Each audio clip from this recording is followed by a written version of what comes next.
Bonsoir frères et sœurs. Alors nous sommes sur ce plateau, nous sommes le lundi, quelle date nous sommes? 26 mars 2018. Et ce soir, nous sommes sur ce plateau par la grâce de Jésus-Christ pour pouvoir partager sur un thème que le Seigneur nous a mis à cœur. Et ce thème, c'est le chrétien et la persécution. Et je vais laisser mes sœurs se présenter tout d'abord. Bonjour à tous, je m'appelle Christelle. Bonjour à tous, je m'appelle Joanne. Bonjour, je m'appelle Rudy. Bonjour, moi c'est le frère Marc. Et Amen. Père, merci pour ce moment, papa. Merci, mon Dieu, pour ton esprit, Seigneur, mon Dieu, qui nous conduit, papa. Seigneur Jésus, nous voulons, papa, t'aimer. Nous voulons, papa, remettre ce moment entre tes mains, papa. Que ton esprit, papa, puisse prendre le dessus, papa, sur nous-mêmes, Seigneur, mon Dieu. Père, afin que ton nom soit encore glorifié, que ta parole soit encore, papa, annoncée, Seigneur, mon Dieu. Toi seul est digne de gloire, Jésus. Tu es un Dieu saint, un Dieu parfait, un Dieu élevé. C'est toi qui es Seigneur, c'est toi qui règnes, c'est toi qui reviens, ô Machia, homme de Galilée. Seigneur, toute la gloire encore te revient, papa, pour tout ce que tu fais encore de nos vies, Seigneur, mon Dieu. Merci, Jésus-Christ de Nazareth. Amen. Alors ce soir, nous voulons parler de notre Dieu, de notre chéri d'amour, notre Père céleste qui nous aime tant, qui s'appelle Jésus-Christ de Nazareth. Alors ce soir, on voulait partager sur la persécution, le chrétien et la persécution. Parce que parfois, on peut passer par divers chemins, je dirais plutôt divers obstacles dans nos vies, dans la vie chrétienne. Et on peut souvent se dire que ce n'est pas normal. Alors qu'en vérité, c'est normal d'être combattu, c'est normal d'être dans l'oppression, dans des tourments, c'est normal d'être attaqué. Tout simplement parce que nous sommes héritiers du grand roi. Nous sommes devenus héritiers du grand roi, Jésus-Christ de Nazareth. Alors on va juste prendre Matthieu chapitre 2. Matthieu chapitre 2. Jésus étant né à Bethléem, ville de Juda, au temps du roi Hérode, voici, des mages d'Orient arrivèrent à Jérusalem en disant, où est le roi des Juifs qui vient de naître? C'est terrible. Jésus étant né à Bethléem, ville de Juda, au temps du roi Hérode. Voici des mages d'Orient arrivèrent à Jérusalem en disant, où est le roi des Juifs qui vient de naître? Et on sait tous que les rois mages étaient des sorciers, des satanistes, qui sont venus à Jérusalem pour, ils recherchaient le roi. Ils disent, où est le roi des Juifs qui vient de naître? Donc, la naissance de Jésus a certainement dû les troubler. La naissance du grand roi a dû bouleverser leur royaume. Et après, il dit, car nous avons vu son étoile en Orient.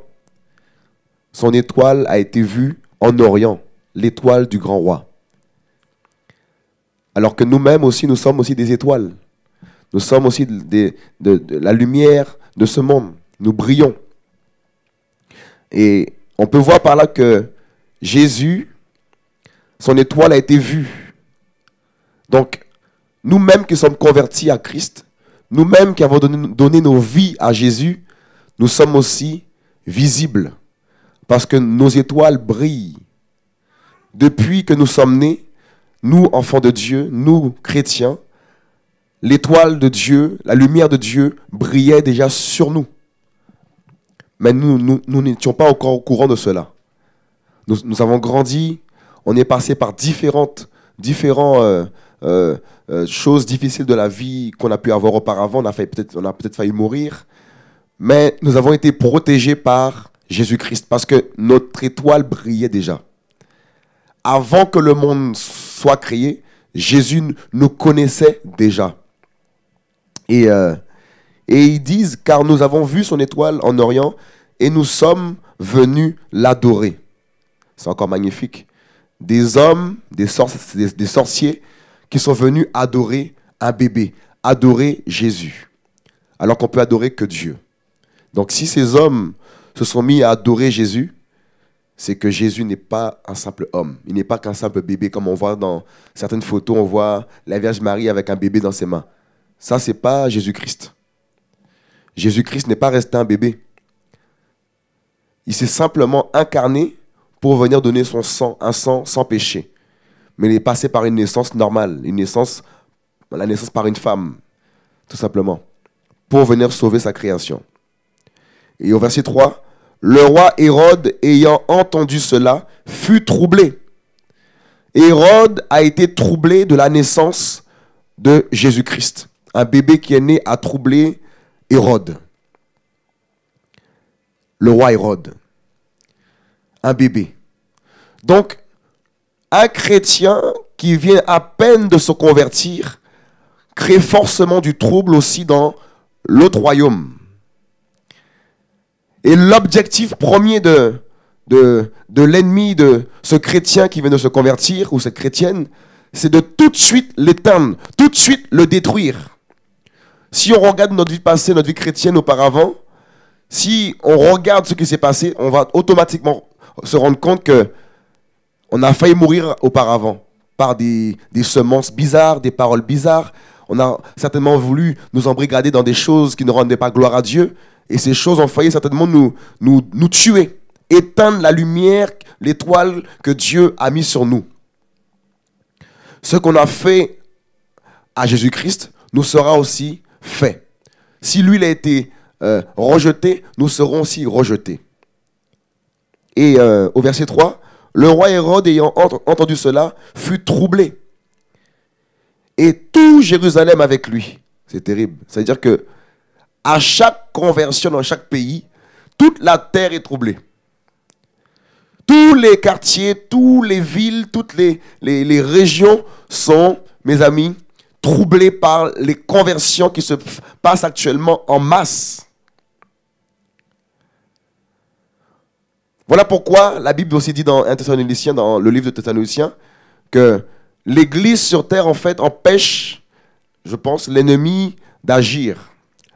Parce que tant que l'Église est sur terre, l'ennemi ne peut pas pleinement agir. Tant que les enfants de Dieu sont encore sur terre, l'ennemi ne peut pas totalement agir. C'est lorsque nous serons enlevés, c'est lorsqu'il y aura le son de la trompette qui va retentir, que nous serons enlevés, que ce monde terrestre sera encore plus plongé dans les ténèbres, plus plongé dans des choses atroces, les crimes. Toutes ces choses vont se multiplier fois, je ne sais pas combien de fois, parce que la présence des enfants de Dieu ne sera plus dans ce monde. La lumière ne sera plus dans ce monde, les enfants de Dieu. Mais l'Esprit de Dieu sera toujours là pour encore convaincre les cœurs de justice, de jugement, pour qu'il y ait des conversions après l'enlèvement. Voilà pourquoi nous, chrétiens, qui passons par des difficultés, qui passons par des souffrances, qui passons par des persécutions, nous ne devons pas lâcher Christ. Car ce qui arrive après l'enlèvement sera encore plus atroce que ce que nous vivons actuellement. Et le roi Hérode, ayant entendu cela, fut troublé. Et tout Jérusalem avec lui. C'est-à-dire que même dans ta famille, si dans ta famille il y avait des satanistes, des sorciers, des gens qui pratiquaient des choses mystiques, lorsque tu t'es converti, automatiquement ils sont aussi troublés. La lumière brille dans toute ta famille parce que tu es chrétien, parce que tu es chrétienne. Et il y a une œuvre que Dieu opère, il y a des choses que Dieu opère dans l'esprit. Parce que tu es converti, parce que ta lumière brille dans ta famille. C'est pour cela que nous devons penser aussi à nos familles, à nos proches, parce que Dieu veut les sauver à travers nous. Car la lumière qui brille en nous va un jour les toucher. Voilà pourquoi nous ne devons pas cesser de prier. Nous devons encore prier pour nos familles, prier pour nos mamans, nos frères, nos sœurs. Et un jour, la lumière va briller dans leur cœur. La lumière de Christ va se lever dans leur cœur. Voilà pourquoi nous devons persévérer encore dans la prière. Persévérer pour nos proches afin que le Seigneur étende sa main sur leur vie. Parce qu'il les aime autant qu'il nous a aimés. Et au verset 4, « Et ayant assemblé tous les principaux prêtres et les scribes du peuple, il s'informa auprès d'eux où le Christ devait naître. » C'est terrible, c'est-à-dire que nous-mêmes, on a aussi été pistés. Nous, les chrétiens, on a été pistés. Lorsqu'on a reçu la parole de la part de quelqu'un, ben, on a été pistés pour savoir qu'est-ce que cette parole produit en eux, en nous. Donc l'ennemi nous a attaqués pour retirer la semence dans nos cœurs. Vous voyez? C'est terrible, hein? On se rend compte que ces choses, ça s'est obligatoirement produit. On ne s'est pas rendu compte. Mais Dieu nous a protégés pour que cette semence puisse porter du fruit. Et ça n'a pas porté du fruit tout de suite. Ça a peut-être attendu 5 ans, 6 ans, 8 ans. Mais ça a porté du fruit. Et ça portera encore du fruit. Ça portera encore du fruit. Au nom puissant de Jésus-Christ de Nazareth, on va porter du fruit de Christ.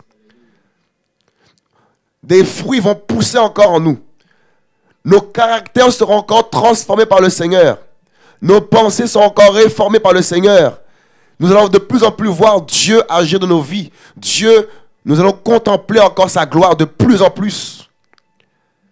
Voilà pourquoi, malgré les persécutions, nous devons tenir ferme. Et la parole dit, au verset 5, « Et ils lui dirent à Bethléem, ville de Judée, car voici ce qui était écrit par le prophète, et toi, Bethléem, terre de Juda, tu n'es nullement la plus petite parmi les gouverneurs de Juda. Car de toi sortira le chef qui paîtra mon peuple d'Israël. » C'est terrible. Un chef devait sortir d'Israël pour paître le peuple de Dieu. Dieu est dans sa parole.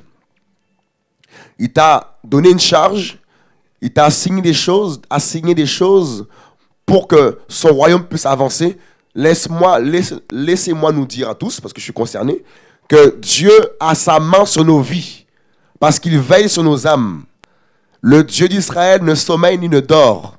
Il veille sur sa parole pour l'accomplir. Et je crois que si Dieu nous a appelés, il achèvera cette œuvre en nous. Parce qu'il nous a appelés et Dieu ne veut pas faire honte à son nom. Nous sommes épiés de toutes parts pour voir si on va mourir. Les gens nous épient pour voir s'ils vont tenir. Mais Dieu a déclaré sur nos vies des choses. On va tenir au nom de Jésus. On ne va pas abandonner notre chéri d'amour, Jésus-Christ de Nazareth. Voyez? Et au verset 6, il dit, « Et toi, Bethléem, terre de Juda, tu n'es nullement la plus petite parmi les gouverneurs de Juda, car de toi sortira le chef qui paîtra mon peuple d'Israël. » Dieu a un peuple à paître. Dieu a un peuple à sauver. Et il veut passer par toi. Il veut passer par nous pour aller paître son peuple. Au verset 7, « Alors Hérode, ayant appelé en secret les mages, s'informa soigneusement auprès d'eux. Depuis de combien de temps il est converti? Depuis combien de temps l'étoile brille sur lui?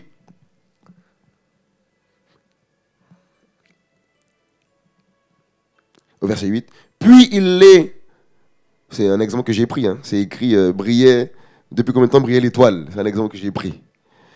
Verset 8. Puis il les envoya à Bethléem en leur disant, allez et prenez les informations exactes sur le petit enfant.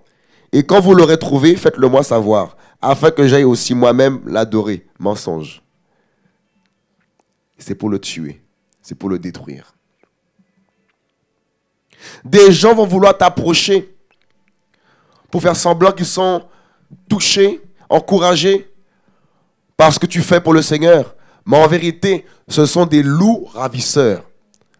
Ils vont vouloir aller chez toi, aller dans ton salon, manger avec toi. Mais leur mission, c'est de te détruire. C'est pour cela que nous devons veiller sur nos compagnies. Et la Bible dit dans Psaume 1, les mauvaises compagnies corrompent les bonnes mœurs. Et leur mission, c'est de corrompre la vérité que Dieu a mis en nous. C'est de retirer plutôt la vérité que le Seigneur a déposée en nous. Voilà pourquoi on ne peut pas marcher avec tout le monde. Voilà pourquoi on ne peut pas prier avec tout le monde. Parce que tout le monde n'est pas de la même bergerie que dans laquelle que nous sommes. La bergerie de Yeshua de Nazareth. Au verset 8. Puis il les envoya à Bethléem en leur disant, allez, prenez les informations exactes sur le petit enfant. Et quand vous l'aurez trouvé, faites-le moi savoir. Afin que j'aille aussi moi-même l'adorer. Après avoir entendu le roi, ils partirent et voici l'étoile qu'ils avaient vue en Orient allait devant eux. Jusqu'au moment où arrivé au-dessus du lieu où était le petit enfant, elle s'arrêta.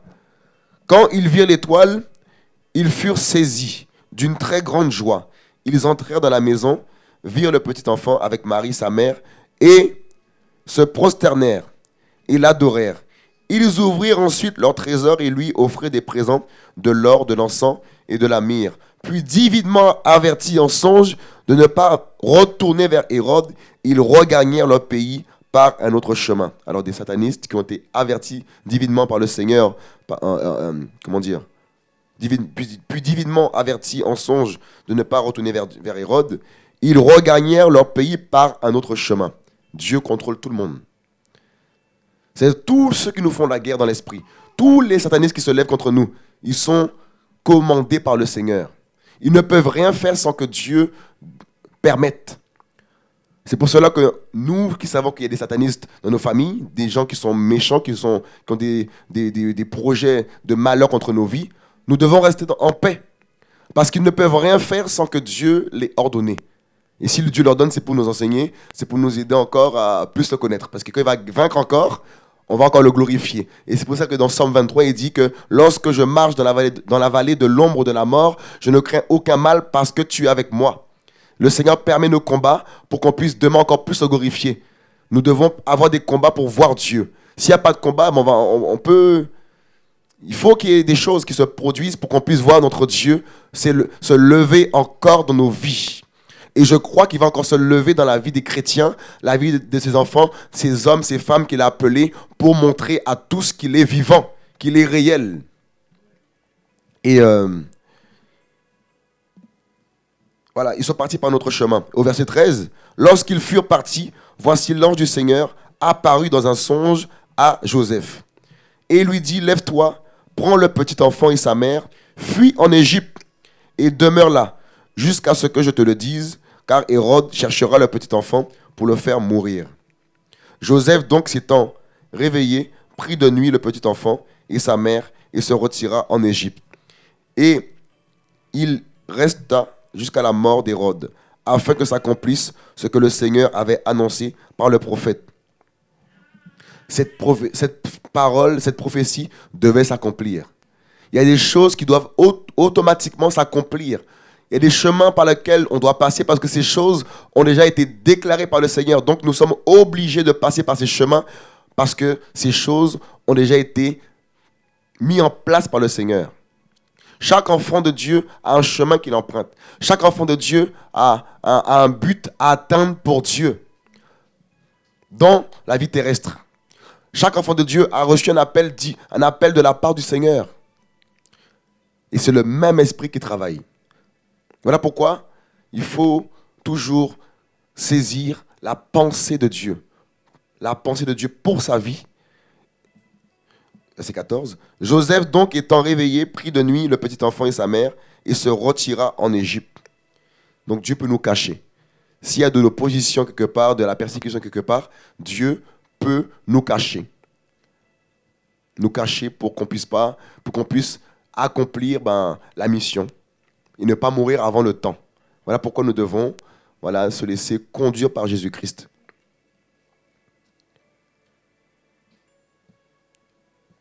On va prendre un autre passage dans 2 Timothée.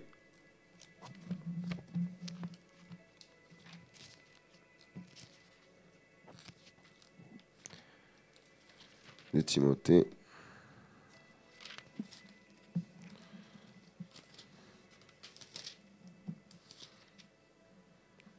Bon, c'est bon, on va y arriver.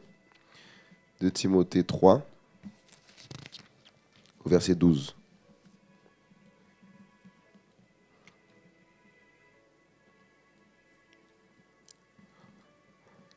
Or, tous ceux qui veulent vivre pieusement en Jésus-Christ seront persécutés. Donc tous ceux qui veulent vivre pieusement en Jésus-Christ seront persécutés. Ça veut dire que dès lors qu'on décide, parce qu'on a été touché par la parole, de suivre Jésus, les persécutions vont automatiquement venir. Qu'est-ce que les persécutions? La persécution, c'est tout ce qui veut amener le trouble, tout ce qui veut nous faire douter dans le Seigneur. enlever cette paix que Dieu a mis en nous. Et dans Jean chapitre 14, le Seigneur dit que votre cœur ne se trouble point. Parce que l'ennemi nous combat pour que nos cœurs soient troublés. Et ce trouble-là, c'est que le cœur perde la vie de Dieu. Que nos cœurs perdent la vie de Dieu. Voyez? Et le trouble ici, c'est en grec, c'est le mot même, c'est causer une commotion interne. Le trouble là, c'est causer une commotion interne pour que la vie de Dieu puisse nous quitter. Voilà pourquoi aussi la parole dit dans Proverbe que nous devons garder notre cœur plus que tout. Parce que du cœur vient la vie. Du cœur, mes amis, et Dieu réside dans nos cœurs. L'Esprit de Dieu est dans nos cœurs. Donc pour que Dieu puisse quitter nos cœurs, l'ennemi vise nos cœurs pour que le péché puisse imprégner ce cœur, pour que la vie de Dieu puisse en sortir. Voilà pourquoi nous devons garder notre cœur plus que tout. Malgré les troubles, nous devons garder notre cœur. Parce que l'ennemi sait très bien que lorsqu'un cœur est troublé, lorsqu'un cœur est atteint, ce cœur n'est plus disposé à recevoir de Dieu. Lorsqu'un cœur est affaibli, il ne reçoit plus clairement les choses de la part de Dieu, parce qu'il n'est pas disposé. Voilà pourquoi nous devons garder notre cœur plus que tout. Qu'il y ait des tempêtes, qu'il y ait des crises, qu'il y ait des tremblements, tout ce qui peut se passer autour de nous, que notre cœur ne se trouble point. Parce que l'ennemi veut retirer ce repos, le repos, la sérénité que Jésus-Christ nous donne. Voilà pourquoi tous les chrétiens qui sont combattus doivent garder leur cœur, plus que tout. Ne soyons pas troublés parce qu'on n'a pas de travail. Ne soyons pas troublés parce que nous sommes insultés, nous sommes rejetés. Ne soyons pas troublés par les choses de la vie.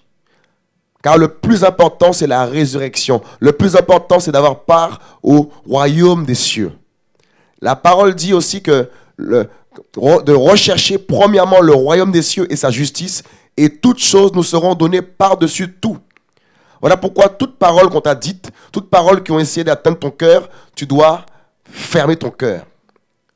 Protéger ton cœur pour ne pas perdre la vie de Dieu. Parce que lorsqu'il y a commotion interne, parce que le trouble, là c'est commotion, causer une commotion interne. Et quand il y a commotion interne, c'est une perte de sang. Or, le sang, c'est la vie. Et lorsqu'on a donné nos cœurs à Jésus-Christ, spirituellement, le sang de Christ coule en nous. Donc, le but de l'ennemi, il nous combat pour que nous puissions perdre la vie. Et lorsqu'on perd la vie de Dieu, c'est terrible. C'est terrible. On perd le discernement, on perd de l'assurance, on perd de la stabilité. On commence à être ballotté ici et là parce que le cœur est atteint. C'est un organe très fragile. Nous devons garder nos cœurs. Priez aussi que Dieu garde nos cœurs. Parce qu'il dit garde ton cœur plus que tout. Mais je prie qu'il garde mon cœur. Parce que moi-même, c'est compliqué. Il faut que Dieu garde nos cœurs. Et on va prendre un Pierre. Un Pierre, juste derrière.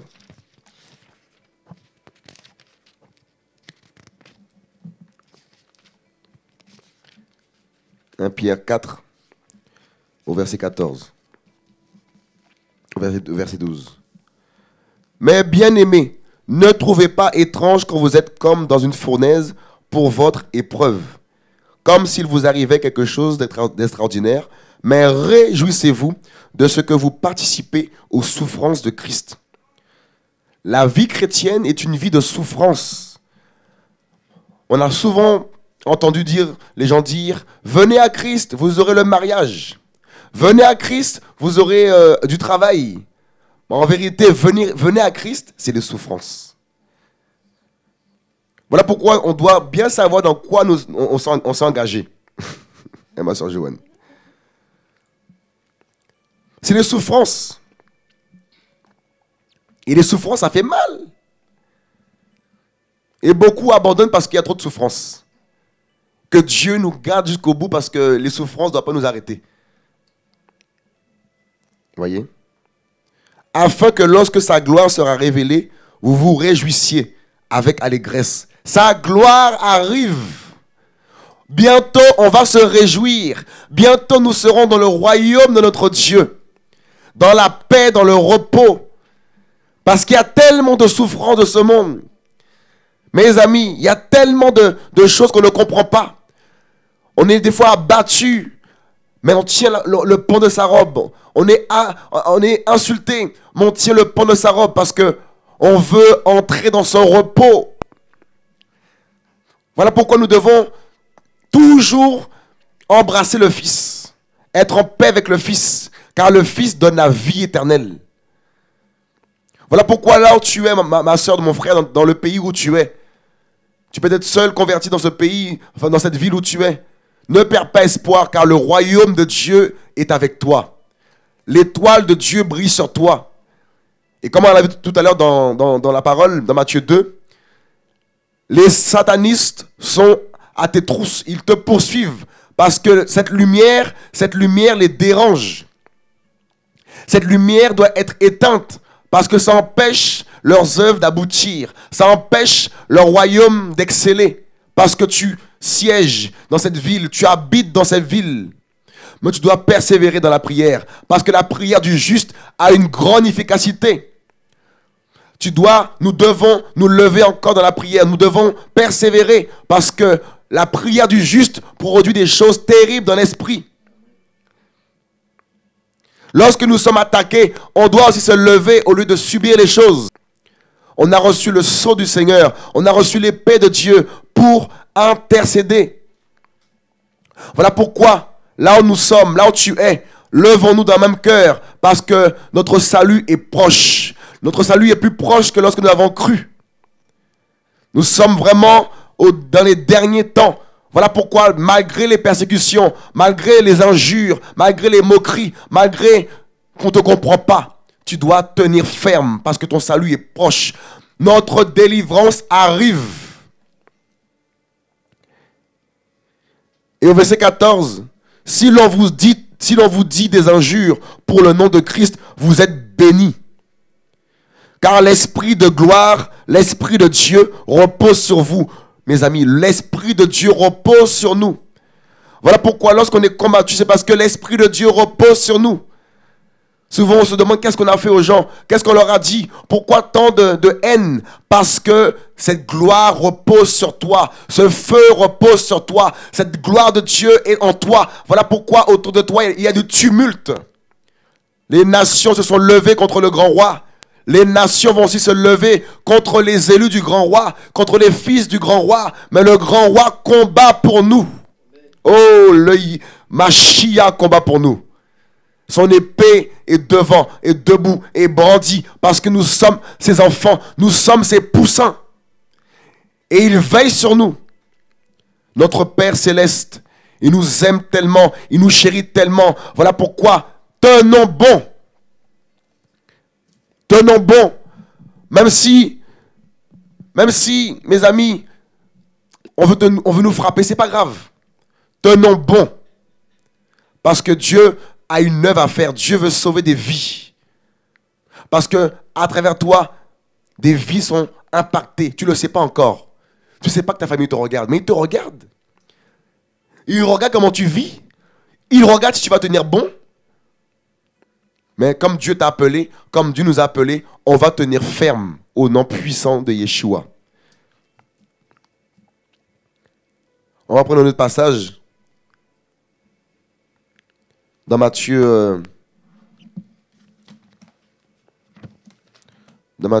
5, au verset 44.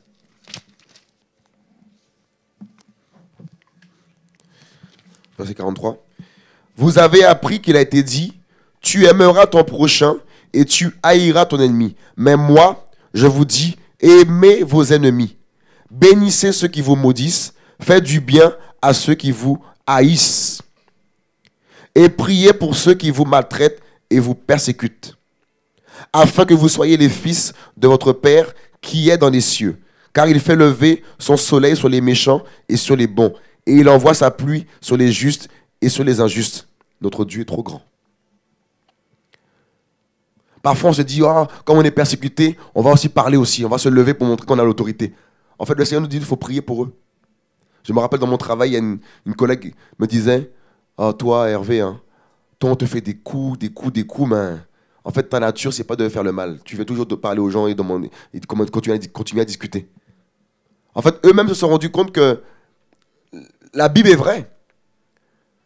Parce que souvent, on voit dans le milieu du travail, le comportement des uns des autres, les gens se cassent entre eux.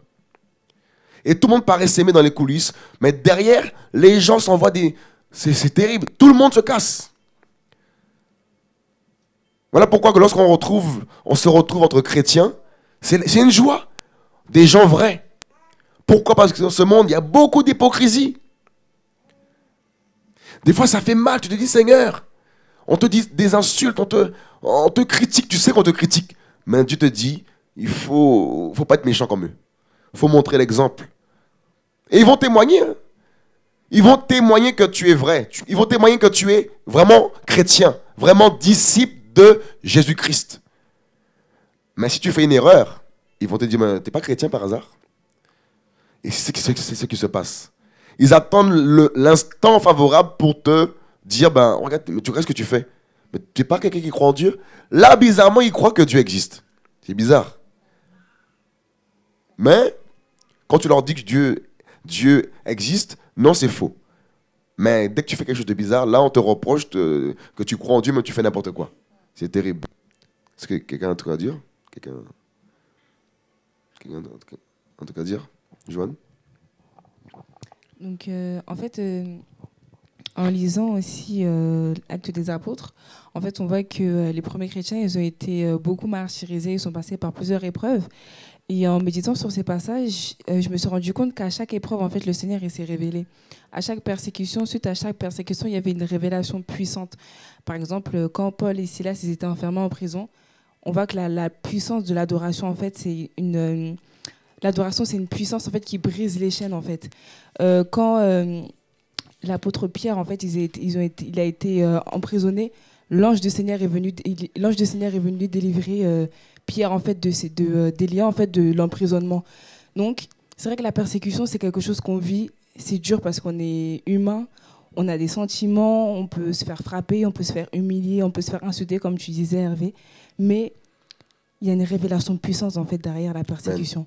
Certes c'est vrai c'est difficile, on a envie de baisser les bras, mais après lorsque le Seigneur se révèle, on peut que simplement s'incliner et vraiment prendre conscience qu'on sert un Dieu terrible en fait. Amen. Et un Dieu qui se révèle en toutes circonstances. Wow.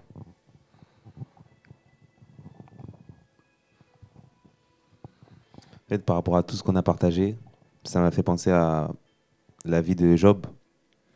Job qui craignait Dieu. La Bible dit qu'il était intègre. Et le diable a vu. Et il a vu que Dieu se réjouissait de la vie de Job. Parce que Job craignait Dieu. Job faisait le plaisir des yeux du Seigneur. Et le diable a vu, il a dit non, c'est parce qu'il a tout. Mais enlève-lui tout ce qu'il a là, tu verras qu'il ne va plus t'adorer. Et là, le Seigneur a permis Job. Sa femme lui dit bénis ton Dieu et meurs. Est-ce que vous imaginez votre propre femme qui vous laisse, les enfants qui meurent, tout ce qui s'est passé, il avait tout en fait pour abandonner le Seigneur. Il y avait tout qui était fait pour qu'il puisse perdre la foi. Et même ses amis avec qui il marchait, ils commençaient aussi à douter de lui. Non, Job, t'as péché. Alors qu'il n'avait rien fait, il était intègre. Et par la suite, on voit que dans Job 42 là-bas, que Job il dit au Seigneur, j'avais entendu parler de toi, mais maintenant mon œil t'a vu. C'est que à travers la persécution, à travers les épreuves, les obstacles, toutes ces choses-là, en fait, ça nous permet de nous approcher de Dieu. Ça nous permet en fait de vivre Dieu, d'avoir une révélation du Seigneur. Amen. Et beaucoup de personnes se disent « Oh, mais Seigneur, je veux que tu te révèles à moi, je veux te connaître, je veux avoir une intimité avec toi. » Le Seigneur permet, justement, il met des obstacles, il met des épreuves. Et c'est là que les personnes disent « Oh, mais non, mais si Seigneur est avec moi, les choses iraient bien. » Alors que justement, c'est le contraire. Quand Dieu est avec nous, c'est là qu'il y a des problèmes. C'est là qu'il y a des épreuves, c'est là qu'on est persécuté, c'est là que des gens peuvent mal nous parler, c'est là que même notre famille peut nous rejeter. Et bien c'est ça, c'est-à-dire que si quelqu'un qui craint Dieu et qui vit toutes ces choses, c'est vraiment que Dieu marche avec lui. Parce qu'on a vu que Jésus lui-même, même ses propres frères ne croyaient pas en lui. Mais ses propres frères ne croyaient pas en lui. Donc voilà. Amen. Amen. Moi, je voulais rajouter que, en fait, la Bible dit dans 1 Pierre 2 que Jésus est le modèle parfait. Et beaucoup de personnes aussi ont reçu le Seigneur, ont accepté Jésus, mais ils ne veulent pas avoir la vie de Dieu en eux. Et si notre maître a souffert, qui es-tu toi pour ne pas vouloir souffrir pour lui?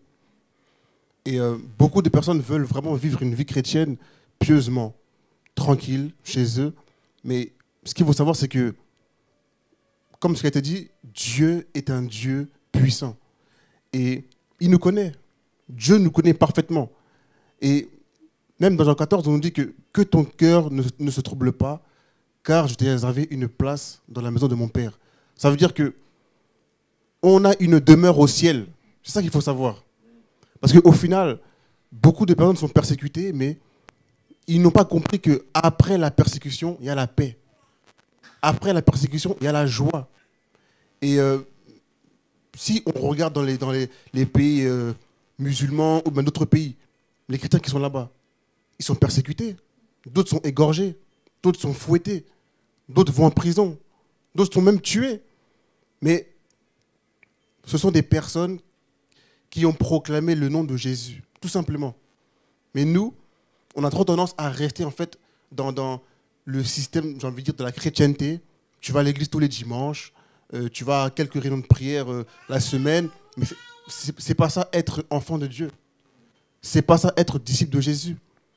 Et ce que je remarque aujourd'hui, c'est que beaucoup de personnes sont j'ai envie de dire, ils ne sont pas disciples, mais ils sont plutôt convertis. Et encore, parce que normalement, quand tu es converti, tu es forcément disciple.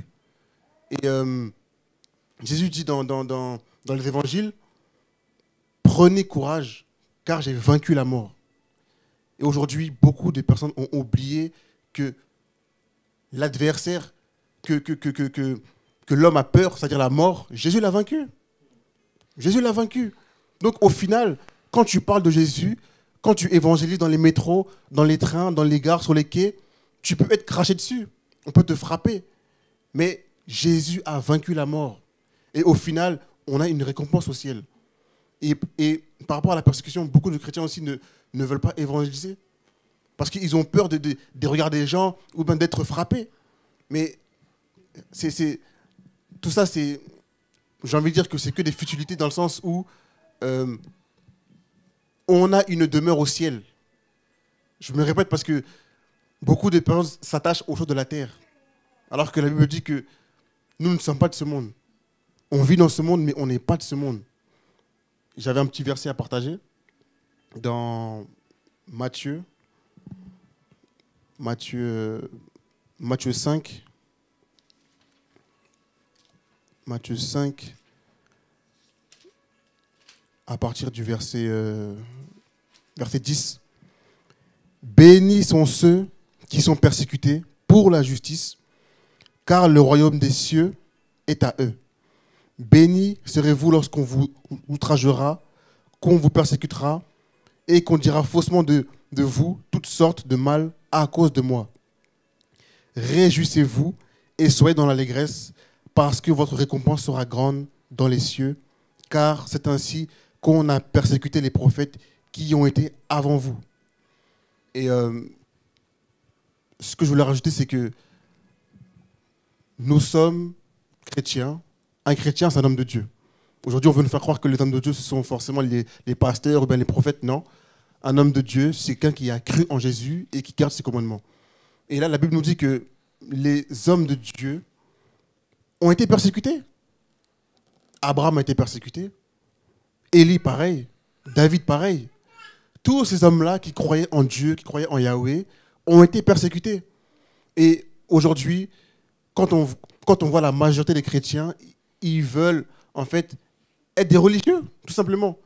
Ils n'ont pas compris en fait le vrai message de Jésus, du retour à la parole. Et on le voit hein, dans plusieurs pays, beaucoup ont abandonné la foi. Clairement, ils donnent l'envie à Jésus, mais quelques années après, ils s'aperçoivent que c'est compliqué. La marche avec Dieu, c'est dur. Et ils deviennent apostates. Et ça, les personnes qui rentrent dans l'apostasie, c'est grave parce que l'apostasie, en fait, c'est vraiment renier la croix. Renier l'œuvre de la croix. La chose la plus importante que le chrétien doit comprendre. Et moi, personnellement, je n'ai pas envie de devenir apostate. C'est pour ça que la Bible dit, c'est par beaucoup de tribulations qu'il nous faut rentrer au ciel, au royaume des cieux. Ça veut dire qu'on ne va pas se réveiller un matin en disant, moi, je vais aller au ciel. Non, il y a le diable qui est là. Le diable, il va forcément te persécuter. Mais il y a une phrase qui m'encourage beaucoup. C'est quand Jésus dit, tout est accompli. Ça veut dire qu'on sera persécuté, on sera outragé, on va se cracher dessus à cause du nom de Jésus. Mais notre Maître a tout accompli, avant même la fondation du monde. Et ça, c'est des choses qu'on doit vraiment mémoriser au quotidien, tout le temps.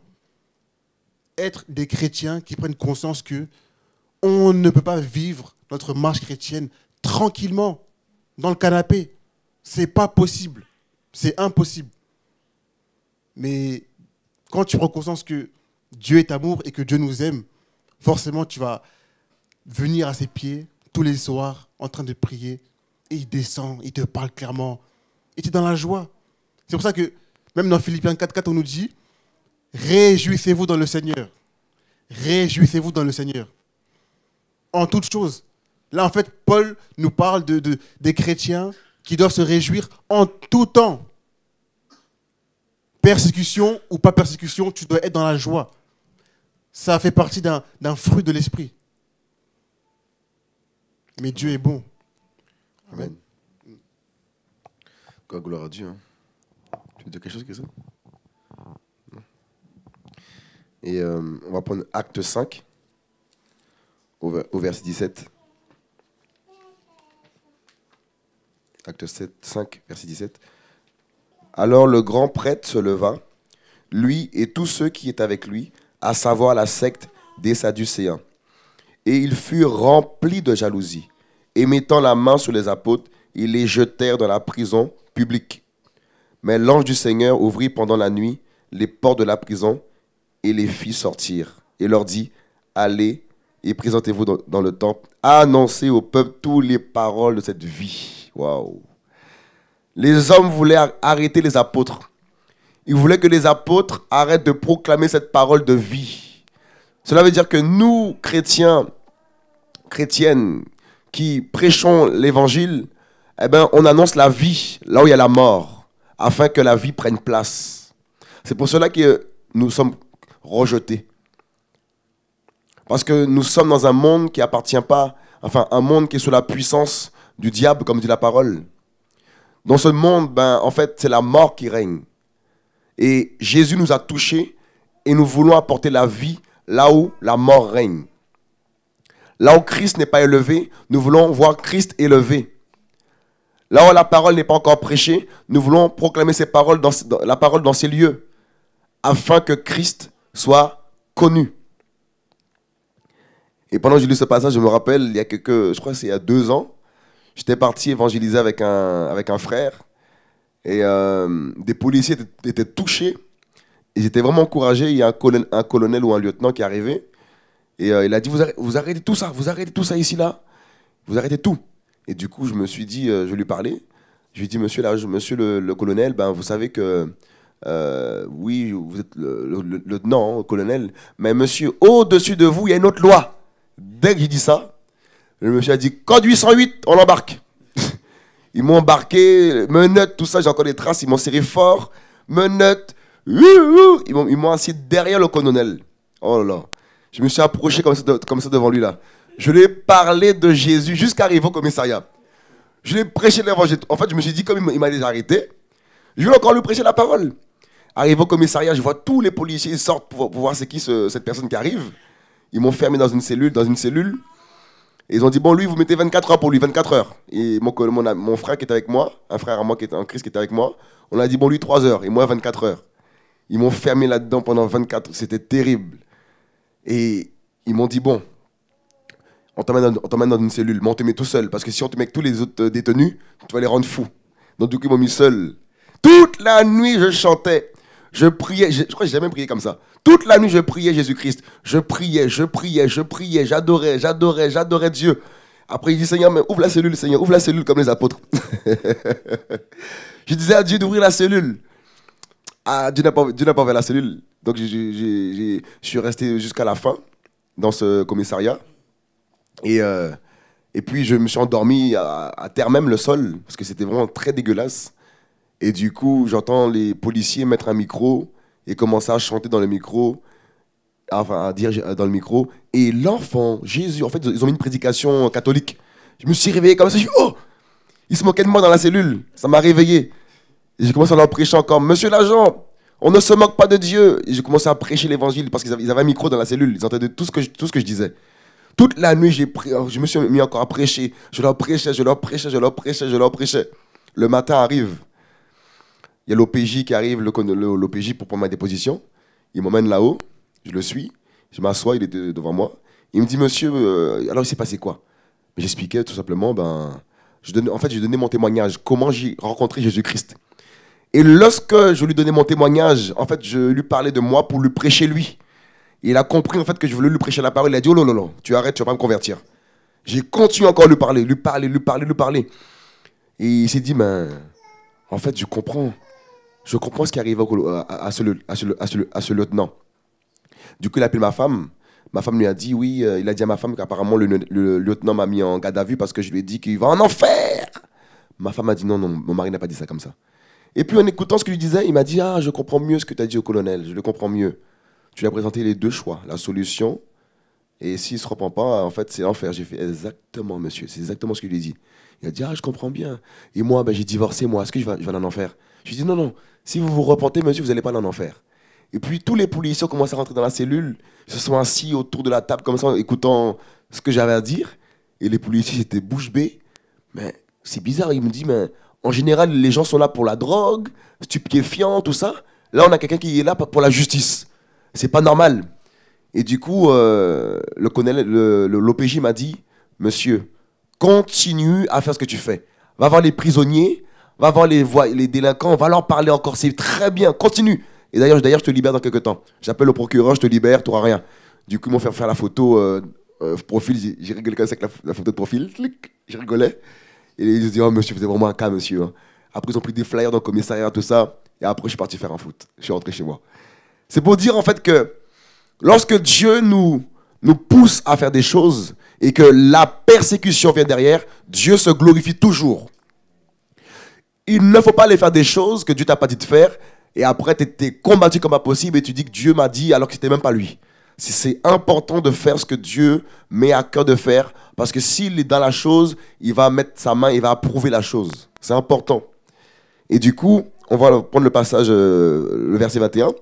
Et ayant entendu cela, ils entrèrent le matin dans le temple et se mirent à enseigner. Mais le grand prêtre et ceux qui étaient avec lui étant arrivés, ils convoquèrent le Sanhédrin et tous les anciens des fils d'Israël. Il les envoya chercher les apôtres à la prison. Mais les huissiers, à leur arrivée, ne les trouvèrent pas dans la prison. Ils retournèrent et firent leur rapport en disant, « Nous avons trouvé la prison fermée, avec toute sûreté, et les gardes aussi qui étaient devant les portes. Mais après avoir la voie ouverte, nous n'avons trouvé personne dedans. » On peut te mettre dans des prisons. Les gens pensent t'avoir mis dans une prison, dans une fosse fermée à double clé, double tour. Mais lorsqu'ils pensent que tu es fermé, tu es déjà libéré. Lorsqu'on pense que tu es enterré, tu es déjà libéré. Lorsqu'on pense que ta vie est terminée, Dieu s'est déjà glorifié. Et ils ne pourront que constater que le bras de Dieu, le bras de Yahweh est avec toi. Malgré l'âge que tu as, va avec la force que tu as. Allons avec la force que nous avons. Et nous remporterons des forteresses. C'est comme David et Goliath. Je pense que beaucoup ont vu David mourir. C'est ça, je crois. Ils ont dit, là, David, là, c'est fini pour lui. Goliath va l'écraser. Mais on s'est rendu compte qu'avec une toute petite pierre, David a fait tomber Goliath. C'est-à-dire que la toute petite force que tu as, la toute petite foi que tu as, voilà que la Bible dit aussi que si on a la foi comme un grain de sénévé, on va renverser des montagnes, déplacer des montagnes. Il ne faut pas attendre d'avoir la foi de Pierre, de Paul, tout ça pour prier. La toute petite foi que tu as va agir. La toute petite foi que nous avons va agir. Jésus est Seigneur. Et au verset 22, « Mais les huissiers à leur arrivée ne les trouvèrent pas dans la prison. Ils retournèrent et firent leur rapport en disant, « Nous avons trouvé la prison fermée avec toute sûreté, et les gardes aussi qui étaient devant les portes, mais après l'avoir ouverte, nous avons trouvé personne dedans. » Lorsque le grand prêtre, le commandant du temple et les principaux prêtres eurent entendu ces paroles, ils ne savaient que penser au sujet des apôtres, ne sachant ce qui arriverait de tout cela. Mais quelqu'un vint leur dire, « Voici les hommes que vous avez mis en prison sont dans le temple. Ils enseignent le peuple. » C'est-à-dire qu'on ne peut pas arrêter les enfants de Dieu. Si on nous dit arrête de crier là-bas, on va les crier quelque part d'autre. Et ils vont se dire, mais ils ne comprennent pas. En fait, on ne peut pas arrêter l'œuvre de Dieu. Lorsque Jésus-Christ est mort, les femmes sont parties au tombeau, il était déjà ressuscité. Mais au préalable, des gardes étaient devant le tombeau pour surveiller Jésus-Christ s'il sortait, si quelqu'un allait le prendre et dire qu'il était ressuscité. Il est quand même sorti. Il est quand même sorti du tombeau. Et malgré que ces hommes ont essayé de mentir, on les a donné de l'argent pour cacher la résurrection de Jésus-Christ. Mes amis, Jésus a eu raison d'eux. On ne peut pas bloquer l'évangile. Elle va se véhiculer, même si Jésus-Christ revient dans 3000 ans, dans 1000 ans, dans 200 ans, je ne sais pas combien de temps il va revenir, parce que la Bible dit, on ne sait pas quand est-ce qu'il va revenir. L'évangile va se véhiculer encore. Voilà pourquoi nous autres qui étions dans le monde, il nous a touchés pour simplement véhiculer sa parole. D'abord pour nous sauver, et aussi véhiculer son évangile. Et au verset 26, alors le commandant du temple partit avec les huissiers, et il les conduisit sans violence, car ils avaient peur d'être lapidés par le peuple. C'est terrible.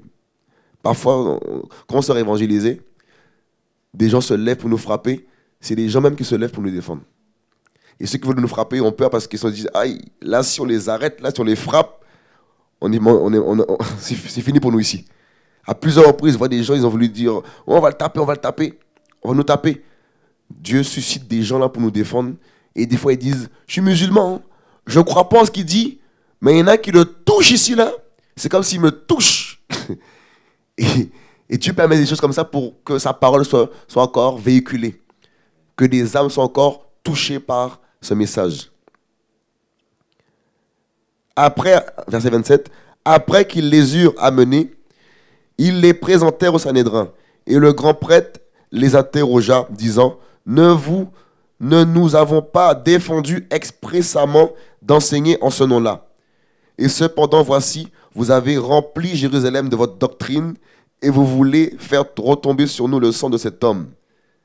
Verset 29. Alors Pierre et les autres apôtres répondant dirent, il faut plutôt obéir à Dieu qu'aux hommes.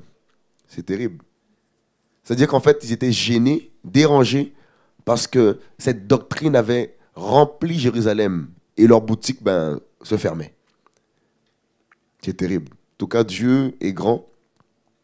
On va juste prendre un dernier passage dans Acte 21, au verset 10. Comme nous étions là depuis plusieurs jours, un prophète nommé Agabus arriva de Judée et vint nous trouver. Il prit la ceinture de Paul, se lia les mains et les pieds et il dit, voici ce que déclare le Saint-Esprit. C'était vrai, hein? Là c'est Dieu qui a vraiment déclaré ces choses. L'homme à qui appartient cette ceinture, les Juifs le lieront de la même manière à Jérusalem et le livreront entre les mains des gentils. Quand nous entendîmes ces choses, nous et ceux de l'endroit, nous priâmes Paul de ne pas monter à Jérusalem. Vous voyez, ils ont prié pour que Paul n'aille pas à Jérusalem parce qu'ils ont vu qu'il allait être lié, il allait être persécuté. Mais Paul répondit, que faites-vous en pleurant et en affligeant mon cœur? Je suis prêt non seulement à être lié, mais aussi à mourir à Jérusalem pour le nom du Seigneur Jésus-Christ. quelle révélation de Paul, de Jésus-Christ qu'il a eu. Au point de dire qu'il est prêt à mourir à Jérusalem.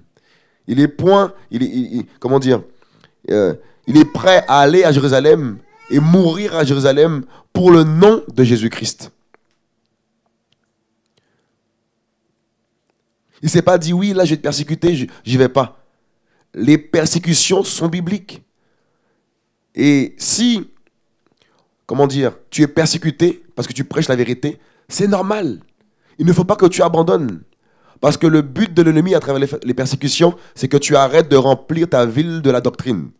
C'est que tu arrêtes de remplir, je ne sais pas où tu habites, mais ils veulent que tu arrêtes de remplir ce lieu de la doctrine de Christ. Enfin, la doctrine qu'on a reçue, l'enseignement qu'on a reçu du Seigneur. En tout cas, nous allons encore prier notre Dieu. Et si Dieu, si Dieu permet, on va encore continuer de partager ces différents thèmes sur le chrétien. Et je prie que Dieu nous donne vraiment ce courage que Paul avait. Et au verset 14, il dit, « Comme il ne se laissait pas persuader, nous insistâmes pas. Et nous dîmes que la volonté du Seigneur soit faite. » Donc Paul est parti faire l'œuvre du Seigneur. Et voilà, même s'ils avaient reçu que c'était vrai ce qui allait se passer, Paul a suivi la voie du Seigneur. C'est-à-dire qu'on ne peut pas tous aller dans le même sens en vérité. Tous les chrétiens ne peuvent pas aller dans le même sens dans ce que Dieu leur demande de faire. C'est-à-dire que certains sont amenés à aller dans ce sens-là, dans cette branche-là, et chacun sa branche. Et c'est ainsi que tout un chacun seront épanouis dans ce que Dieu les appelle de faire, les demande de faire, pour que son royaume avance. Parce que le but, c'est que Dieu veut que son royaume avance. Donc voilà, on va finir par là. Que Dieu soit béni pour tout ce qu'il fait, tout ce qu'il fera encore dans nos vies, et que son amour encore inonde nos cœurs, et que toute la gloire encore lui revienne pour tout ce qu'il fait dans son Église, dans son peuple, au nom de Jésus-Christ. On vous dit bonne soirée, à bientôt.